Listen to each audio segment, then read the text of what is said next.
Hello everybody, welcome to the Mild Rumpus, coming at you live from the House of Flimsy, my dilapidated one-bedroom apartment that is filled with books and noise. Today, we're going to look at all of the money I spent when I was down in Texas, so saddle up.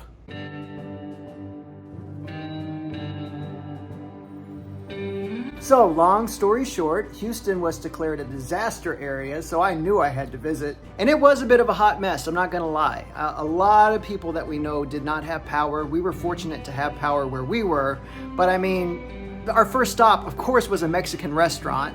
I'm going and stuffing my face with chips and salsa, and the power just goes out. And the waiter comes up and he's like, sorry, we can't make your meal. I mean, you can stay here and eat salsa. And I did. So after that, we go to Half Price Books. They don't have power, but do not despair, friends. No amount of catastrophe, electrical meltdown, floods, rain, hail, hurricanes, tornadoes, nothing is going to stop me from buying books. So do I have books to share? Absolutely. And let me preface this by saying I was traveling with one carry-on bag, and yes, I did, of course, choose the day that the internet had its meltdown nationwide to make my return trip home. Somehow I made it, delayed only 1 hour. I mean, it really is a miracle I'm here. So let's get going. Let's look at the non-fiction titles first. The first book I found was this collectible edition from Barnes & Noble, a treasury of Irish fairy and folk tales. I'm trying to get all of the collectible editions from Barnes & Noble. I'm getting pretty close, I'm not gonna lie. But there are still a few that I need to get. This is one of them. I think this might be out of print. There's a chance that you could still get it on the website, but I haven't seen this in stores for a really, really long time. Super glad to find it. This is a book I'm really excited to read. It's been on my list for a while now. I was just holding off until I could find a first edition copy without all the fake hype stickers on the cover, and that's An Immense World by Yong. The tagline is How Animal Senses Reveal the Hidden Realms Around Us. And there's a whole slew of blurbs on the back. Let me pick just a few. Clint Smith, author of How the Word is Passed, says that the book is equal parts science and poetry. Yong guides us through the magic of the animal kingdom in ways that have unlocked something inside of me I didn't know was there. I'll never look at our planet the same way again. Jennifer Ackerman, author of The Genius of Birds, says, a magic well of surprising, enlightening discoveries about the sensory worlds of other species. A brilliant book, marvelous and mesmerizing. Next, I picked up a copy of the Stephen King story, A Literary Profile. This is by the same author of A Stephen King Companion, and it says on the flap here, ironically, though there have been more books about Stephen King than by him, which tells me this is an early book, this is the first biographical look at his life and work, a chronological narrative that recounts the compelling story of how King became a brand name author who took up permanent residence on the bestseller list. So, should be a fun read. The last nonfiction book I picked up is one that I'm really late to the party with. Probably almost all of you have read this already. It's Braiding Sweetgrass, Indigenous Wisdom, Scientific Knowledge, and the Teaching of Plants. I have not heard a single person say a bad word about this book. It says everyone who cares about the environment and everyone else, period, should have Braiding Sweetgrass on their table. It captures the true reverence between Native Americans and the earth, the relationship that we need to survive. So, Braiding Sweetgrass. And that does it for the nonfiction books. Moving on to fiction. This one I was shocked to find on the shelf, especially for like $7.98. It's the Barnes & Noble exclusive edition of Demon Copperhead. And I think this sells for like over $100 secondhand. So, wowzers! Demon Copperhead is the story of a boy born to a teenage single mother in a single wide trailer with no assets beyond his father's good looks and copper-colored hair, a caustic wit, and a fierce talent for survival. In a plot that never pauses for breath, relayed in his own unsparing voice, Demon braves the modern perils of foster care, child labor, derelict schools, athletic success, addiction, disastrous loves, and crushing losses. Through all of it, he reckons with his own invisibility in a popular culture where even the superheroes have abandoned rural people in favor of cities. So I want to read that by the end of this year. But before I read this book, I want to read David Copperfield by Charles Dickens, which is a chunker.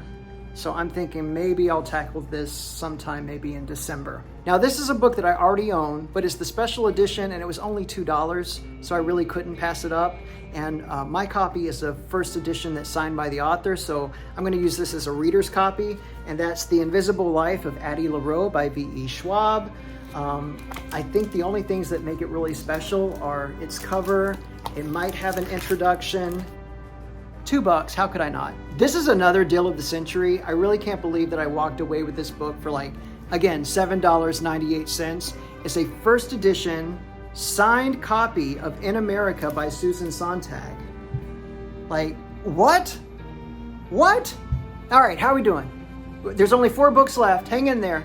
If you need to pause the video and go to the bathroom or grab a glass or whatever, you feel free. Now would be a wonderful time to feed that algorithm. I'm just saying, if you haven't hit the like button or subscribed, here's your chance. No better time than the present. Okay, next book. This book is by the author of the Annihilation series, which is getting a re-release and paperback at the end of this month with incredible new covers. I can't wait to pick those up and read them. But I know nothing about this book, except that the cover looked very trippy. It's the UK edition. And the back of the book, it doesn't help out at all. I'll read it to you, and you see if you can tell me what this book is about. For one night there came a flare of blue across the heavens, and a nimble Quicksilver thought in their heads that was both familiar and strange. Out across the desert came the Source, at a trot, with a familiar grin of fangs, the blue fox, larger than them by half, projecting to them what he wanted to project. Love, power, fate, destiny, chance. Next up is a collection of what I believe to be short stories. It's called Slaves of New York. It's been on my Amazon wish list forever and a day. And again, I found a cheap hardback copy at half price. It says, "Who are the slaves of New York? Some are bewildered but opinionated young women like Eleanor in the title story. Eleanor is a jewelry designer new to the city.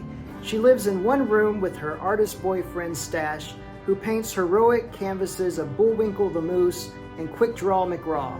She'd like to leave him, but they have a dog, and it's his apartment anyway. What's a girl to do?" Other slaves include Erie East Village performance artist, an art dealer and his mistress, and a prostitute who happens to be from one of the best Southern Jewish families. All of these urbanites share cramped Manhattan apartments, endure cramped love affairs, and waft half cheerful, half lost through the big city. Well, it sounds like Ace is a fan, so Slaves of New York. Ah, okay. He says it's good. Believe it or not, I still have not seen the movie or read the book. Ready Player One. In the year 2044, reality is an ugly place. The only time teenage Wade Watts really feels alive is when he's jacked into the virtual utopia known as the Oasis. Wade's devoted his life to studying the puzzles hidden within the world's digital confines, puzzles that are based on their creators' obsession with the pop culture of decades past and that promise massive power and fortune to whoever can unlock them. But when Wade stumbles upon the first clue, he finds himself beset by players willing to kill to take the ultimate prize. The race is on, and if Wade's going to survive, he'll have to win and confront the real world he's always been so desperate to escape. And last but not least, I was ecstatic to find in the bargain bin for $1, No Longer Human. Semi-autobiographical, No Longer Human is the final completed work of one of Japan's most important writers. The novel has come to echo the sentiments of youth from post-war Japan to the postmodern society of technology. Still one of the 10 best-selling books in Japan, No Longer Human is a powerful exploration of an individual's alienation from society. And that does it for me. That is everything that I could cram onto my carry-on. Next time, I have to bring a separate checked bag, I think. But, you know, the million-dollar question is, now that you own them, where do you put them? Where do you put them? As always, thank you so much for watching. If you're still here, be sure to leave a comment. Let us know what you've been reading, anything that we should check out, or anything that you've been up to. I'll be back very, very soon with my monthly wrap-up video. And until then, happy reading. Bye.